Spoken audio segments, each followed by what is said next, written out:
తమిళ audience అంచనాలను Kollywood star డైరెక్టర్లు తల్లకిందులు చేసేస్తున్నారు. 1000 కోట్ల దేవుడరుగు 500 కోట్లు కాదు హిట్ కొట్టడం కూడా కష్టంగా మారిపోయింది. Experts, star directors Mani Ratnam, Shankar, Bala box office దగ్గర బోల్తా పడితే లోకి కాస్త కవర్ చేశాడు. కానీ మురుగదాస్ దెబ్బేసినట్టే కనిపిస్తున్నాడు.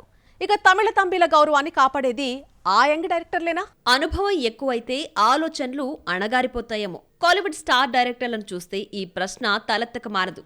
ఒక్కరు కాదు, ఇద్దరు కాదు. తమిళ ఇండస్ట్రీకి మార్గనిర్దేశకంగా నిలిచిన దర్శకులంతా తమిళ తంబిల ఎక్స్పెక్టేషన్స్ రీచ్ కావడంలో తడబడుతున్నారు.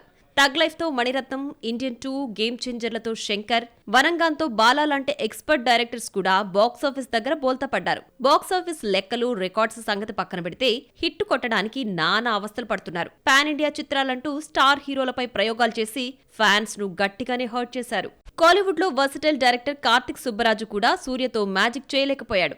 ఇక రికార్డులు సృష్టించాలన్నా, తిరగ రాయాలన్నా one and only Lokesh Kanagaraj అని భావించారంతా.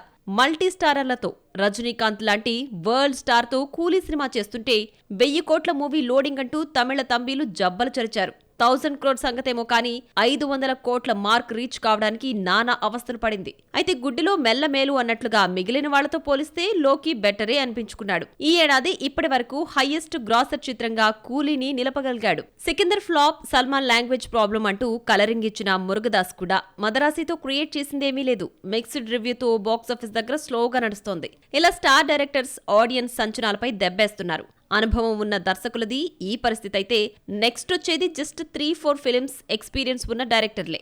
ఇడ్లీ కడాయితో ధనుష్, బిసాన్తో మారి సెల్వరాజ్, లవ్ ఇన్సూరెన్స్ కంపెనీతో విఘ్నేష్ శివన్, వాతియార్తో నలన్ కుమార్ స్వామి కూలీని మించి మ్యాజిక్ చేస్తారేమో చూడాలి.